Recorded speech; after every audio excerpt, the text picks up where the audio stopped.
বাংলাদেশ জাতীয়তাবাদী দল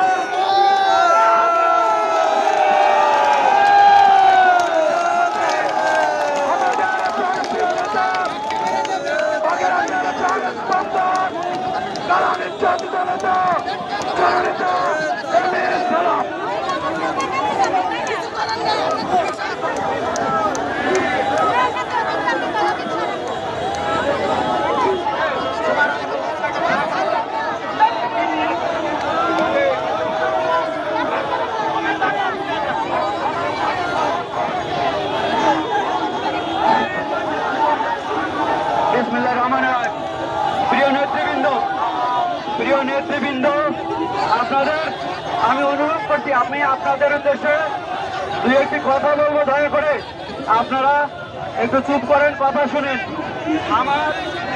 আমার নেতার জনাব তারেক রহমান আপনাদের কাছে একটি মেসেজ পাঠিয়েছে, এই মেসেজটি আপনাদেরকে আমি দিব।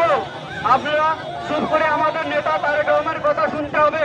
দয়া করে সবাই চুপ করেন, কথা বলবো, কথা শুনেন।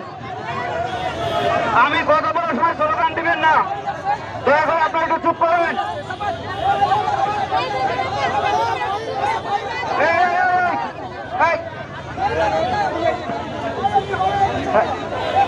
প্রিয় নেতৃবৃন্দ, বাগেরহাট জেলার বিভিন্ন উপজেলা, ইউনিয়ন এবং ওয়ার্ড থেকে আগত নেতৃবৃন্দ, ভাই বোনেরা, আসসালামু আলাইকুম। আপনারা জানেন এই দেশে একটি জালিম সরকার ছিল, সেই সরকারকে বাংলাদেশের ছোট বাচ্চারা, শিক্ষা পড়া, 7-এ পড়া, 8-এ পড়া, 9-এ পড়া, ইউনিভার্সিটি কলেজের ছাত্ররা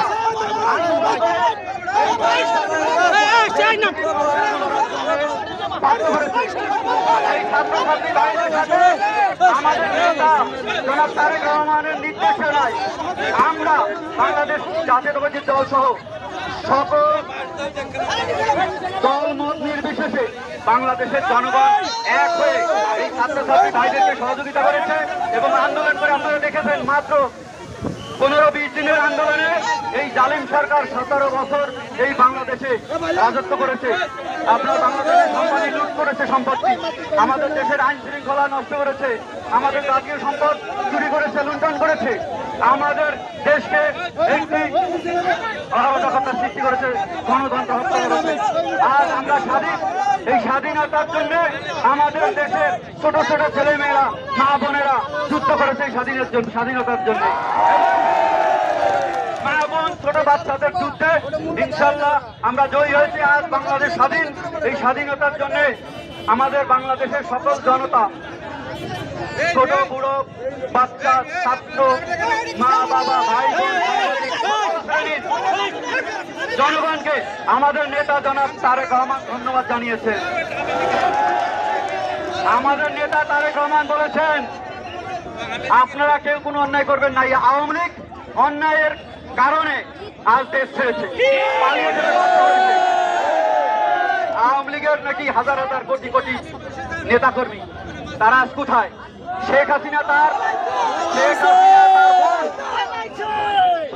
তার বোন রেহানাকে নিয়ে রাতের অন্ধকারে পালিয়ে যেতে বাধ্য হয়েছে। কিন্তু যারা অপকর্ম করেছে, বাংলাদেশের সম্পত্তি লুট করেছে, বাংলাদেশের মা বোনের ইজ্জত লুট করেছে, ঘরবাড়ি চালিয়েছে, ব্যবসা বাণিজ্য লুট করেছে, অর্থনীতিকে ধ্বংস করেছে, সেই আওয়ামী লীগের নেতাকর্মী সবাই বাংলাদেশে আছে।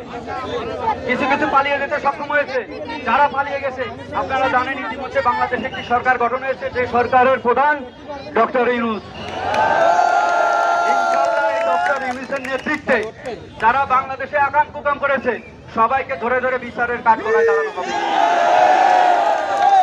তবে আমাদের নেতা তারেক রহমানের আপনাদের উপরে অনুরোধ এবং নির্দেশ, আমরা কোনো অন্যায় করবো না। আওয়ামী লীগ অন্যায় করে গেছে, আমরা সেই পথে পা দিব না। আমাদের দেশে যে সকল ভাই বোনেরা আছেন, কেউ আওয়ামী লীগ করেন, অন্যান্য বিভিন্ন দল করেন। আমাদের দেশে হিন্দু, মুসলমান, বুদ্ধিস্ট, খ্রিস্টান অনেক ধর্মীয় লোকজন আছে। আমাদের জাতীয়তাবাদী দলের যারা আছেন, আমাদের নেতা আপনাদেরকে অনুরোধ করেছেন সকল ধর্মীয়দেরকে প্রোটেকশন দিয়ে আমাদের দেশে তাদের অধিকার নিয়ে যাতে সবাই আমরা একসাথে বসবাস করতে পারি, সেই ব্যবস্থা করে দিতে হবে। আর আমাদের জাতীয়তাবাদী দলের মধ্যে যাদের মান ক্ষোভ অভিমান থাকতে পারে, এক দলের মধ্যে অনেক আমরা বিরোধিতা করেছি, আজকে কোনো বিরোধিতা নয়, আমরা সবাই সর্বদলীয় ঐক্যজোট এক হয়ে ছাত্রদের সাথে আন্দোলন করে এই দেশের স্বাধীনতা এনেছি। ছাত্ররা স্বাধীনতা এনেছে, ছাত্রদের পিছনে থেকে আমরা তাদের সহযোগিতা করার চেষ্টা করেছি এবং চেষ্টা করেছে সারা বাংলাদেশের জনগণ। যার কারণে আপনারা দেখেছেন বাংলাদেশের অনেক নিরপরাধ শিক্ষাবিদ, রাজনীতিবিদ, অনেক ডক্টর আপনার সবাইকে বিনা কারণে রাতের অন্ধকারে বাড়িতে গিয়ে হানা দিয়ে ডিবি অফিস থেকে ধরে নিয়ে অনেকের উপর অনেক অত্যাচার করা হয়েছে। যারা অত্যাচার করেছে ডিবি অফিসে বসে, তারা আজকে ডিবি অফিসে নাই। বাংলাদেশের প্রায় প্রতিটি জেলায় আপনারা হয়তো দেখেছেন, নিউজ পেপারে শুনেছেন, পুলিশের থানা পুড়িয়ে দেওয়া হয়েছে, সরকারি অফিস ভাঙচুর করা হয়েছে, এমনকি গণভবন লুট হয়েছে। এটার কি কারণ? কারণ হইল এই দেশের যারা ক্ষমতায় ছিলেন, দায়িত্ব ছিলেন, তারা তাদের দায়িত্ব ঠিকমতো পালন করে নাই, যার কারণে তাদের এই পরিণতি হয়েছে। কিন্তু এখন দেশে কোনো সরকার নাই, সরকার অবশ্যই ছিল, সেটা তারা পদত্যাগ করেছে, নতুন সরকার গঠিত হয়েছে। আজকে সন্ধ্যায় তারা আপনার ওট নেবেন, হয়তো আজকে রাত থেকে আপনারা নতুন সরকার পাবেন। কিন্তু পাওয়ার আগ পর্যন্ত এবং পাওয়ার আগ পর্যন্ত আমরা কোনো অন্যায় করব না, এটা আমাদের নেতার নির্দেশ। আমরা কোনো আমাদের দেশে সবাই বিএনপি করে না, বিভিন্ন দল করেন। আওয়ামী লীগের যারা অত্যাচার করেছে আপনাদের সাথে, তাদের সাথে আপনারা কোনো অত্যাচার করবেন না, আইন হাতে তুলে নেবেন না। ইনশাল্লাহ আইন খুব শীঘ্রই দেখতে পারবেন, আইনের মাধ্যমে এদেরকে সাজা দেওয়া হবে। আপনারা ডক্টর ইউনূসকে সবাই চিনেন, উনি একজন জ্ঞানী ব্যক্তি, নোবেল বিজয়ী ব্যক্তি, এবং সারা পৃথিবী এই ডক্টর ইউনূসকে সম্মান করেন। যার কারণে ডক্টর ইউনূসকে সরকার প্রধান বানানো হয়েছে। ইনশাল্লাহ যে এখন বর্তমানে বাংলাদেশে, স্বাধীন বাংলাদেশে যে সরকারই আসবে, আমরা সবাই জাতীয়তাবাদী দল সহ আপনারা যারা আছেন, জনগণ সবাইকে আমরা সাথে নিয়ে এই সরকারকে সহযোগিতা করব, এবং কোনো রকম কোনো দুর্নীতি এই দেশে আর হবে না। ইনশাল্লাহ আমরা ছাত্রদের পিছনে থেকে, এবং ছাত্ররা যে বিজয় আপনাদেরকে এনে দিয়েছে, এই বিজয় ধরে রাখার দায়িত্ব আমাদের, আপনাদের সবার। বাংলাদেশের জনগণের এই দায়িত্ব, এই বিজয়কে ধরে রাখা।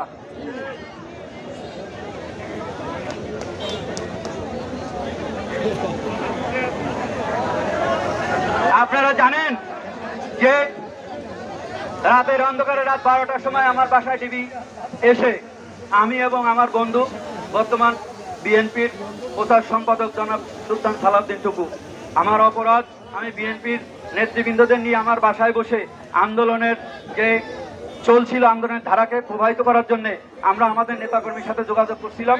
তারা হয়তো আমার মোবাইল নাম্বার ট্র্যাক করে, আমাদের যে নাম্বার থেকে কথা হচ্ছিল, সুলতান সালাউদ্দিন সহ আরো অনেক বিএনপি নেতৃবৃন্দ ছিল, আমার বাসায় বসেই আমরা যোগাযোগটা রক্ষা করছিলাম। তো এর মধ্যে রাত্রে আপনার 20 তারিখ রাত 12টার সময় ডিবি এসে সুলতান সালাউদ্দিন টুকু এবং আমাকে ধরে নিয়ে যায় ডিবি অফিসে। আমাদের 13 দিন ডিবি অফিসে রেখে আমাদের উপর অত্যাচার জুলুম করা হয়েছে। এটা আমি শুধু একা না, আপনি দেখেছেন, আপনারা দেখেছেন, আমি একা না। ওই ডিবি অফিসে আমাদের স্থায়ী কমিটির সদস্য নজরুল ইসলাম, আমাদের স্থায়ী কমিটির সদস্য আমির খসরু মাহমুদ, এবং আমাদের দলের বর্তমান সিনিয়র যুগ্ম মহাসচিব রিজভী আহমেদ সহ আমাদের মহানগর বিএনপির মজনু, আমিনুল, দক্ষিণের, উত্তরের আপনার নীরব ভাই, এবং সেক্রেটারি আমিনুল ইসলাম সহ বিপি নূর, আমাদের সবাইকে একটা ছোট কামরার মধ্যে বন্দি রেখে অনেকভাবে নির্যাতন করা হয়েছে। কিন্তু আমরা ওখানে থেকে একটা জিনিসই বুঝেছি, আমরা ধারণা করেছিলাম এই যে ছাত্র আন্দোলন চলছে, এটা কোনো অবস্থাতে থামাতে পারবে না, কারণ ছাত্ররা একারা ছিল না মাঠে, ছাত্র ছাত্রী, মা বোন, সাংবাদিক, শিল্পী সবাই নেমেছে, এবং বাংলাদেশের আমজনতা নেমেছে। বাংলাদেশের জনগণ এই জালিম সরকারকে বাংলাদেশে থাকতে দেয়নি, আন্দোলনের মুখে পালিয়ে যেতে বাধ্য হয়েছে। কিভাবে পালিয়েছে? আওয়ামী লীগের সমস্ত নেতাকর্মীরা বাংলাদেশে রেখে তারা 2 বোন পালিয়েছে। এখন যারা বাংলাদেশে যারা রয়ে গেছে, আপনারা শুনছেন এয়ারপোর্ট থেকে পালিয়ে যাওয়ার সময় হাসান মাহমুদ গ্রেফতার হয়েছে, ডিবির যে প্রধান ছিলেন হারুন গ্রেফতার হয়েছে, আরো অনেক নেতা গ্রেফতার হয়েছে। কিছু কিছু নেতা বাংলাদেশ থেকে গোপনে পালিয়ে গেছে। আমি আশা করি আমাদের বর্তমান গভর্নমেন্টের সরকারের যিনি দায়িত্ব পেয়েছেন, এই যে সকল নেতারা আকর্ম কুকর্ম করে পালিয়েছেন, সবাইকে আবার ধরে ধরে বাংলাদেশে এনে তাদের বিচার করবেন। আপনারা হয়তো ভুলে যান নাই যে বাংলাদেশে এই সরকার 2008 সালের নির্বাচনে ক্ষমতায় এসে সেনাবাহিনীরা ষড়যন্ত্র করে তাকে ক্ষমতা বসিয়েছিল, কোনো নির্বাচনের মাধ্যমে আসে নাই। বিনা ভোটে ক্ষমতায় 2008-এ আসছে। আসার পরে তারা, আপনারা জানেন, আমাদের বাংলাদেশের অনেক মেধাবী অফিসার বিডিআর এর মধ্যে ছিলেন, বিডিআর হেডকোয়ার্টারে। সেই বিডিআর এর ওখানে রাতের অন্ধকারে আমাদের বাংলাদেশের সম্পদ গুলি করে হত্যা করেছে আর্মি অফিসারগুলোকে। সেই আর্মি অফিসারদের বিচারের দায়ভার উঠায় দিছে বিডিআর বাহিনীর অনেক আপনার নিরীহ যে বিডিআর বাহিনী ছিল তাদের ঘাড়ে উঠে দিয়ে কেরানীগঞ্জ জেলখানায় হাজার হাজার বিডিআর এর আপনার বন্দী আছে যারা বিনা কারণে সাজা পাচ্ছেন। যে শুধু কেরানীগঞ্জে না, কাশিমপুর জেলেও আছেন অনেক। এই বিডিআররা ইনশাল্লাহ যে সরকার ক্ষমতায় আসছেন, আমাদের বিএনপি সহ যত রাজনৈতিক বন্দী ছিলেন, কালকে কিন্তু আমরা সবাই মুক্ত হয়েছি। আপনারা হয়তো টিভিতে দেখেছেন 2000-এর উপরে নেতা কর্মীদেরকে মুক্ত করেছে এবং আমাদের নেত্রী বেগম খালেদা জিয়াকেও মুক্তি দেওয়া হয়েছে আমরা জেলে থাকতেই। ইনশাল্লাহ আমাদের নেত্রীর জন্য দোয়া করবেন, উনি সুস্থ হয়ে চিকিৎসা করে আমাদের মাঝে ফিরে আসবেন এবং আমাদের নেতা জনাব তারেক রহমানকেও বাংলাদেশে ফিরিয়ে আনার চেষ্টা চলছে। ইনশাল্লাহ উনি খুব শীঘ্রই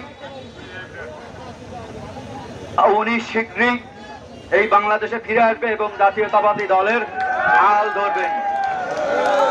আপনারা আরো জানেন 2013 সালে মতিঝিলে হেফাজত ইসলামকে ঘিরে রেখে রাতের অন্ধকারে গুলি করে হাজার হাজার লোক হত্যা করা হয়েছিল। এই হেফাজত হত্যারও ইনশাল্লাহ বিচার হবে। এই বিচার আপনারা বাংলাদেশে দেখে যাবেন ইনশাল্লাহ। আমাদের বাগেরহাটে আওয়ামী লীগ ক্ষমতা এসে প্রথমেই ছাত্র দলের আমাদের একজন নেতাকে হত্যা করা হয়েছিল। এই আওয়ামী লীগের সন্ত্রাসীরা হত্যা করেছে।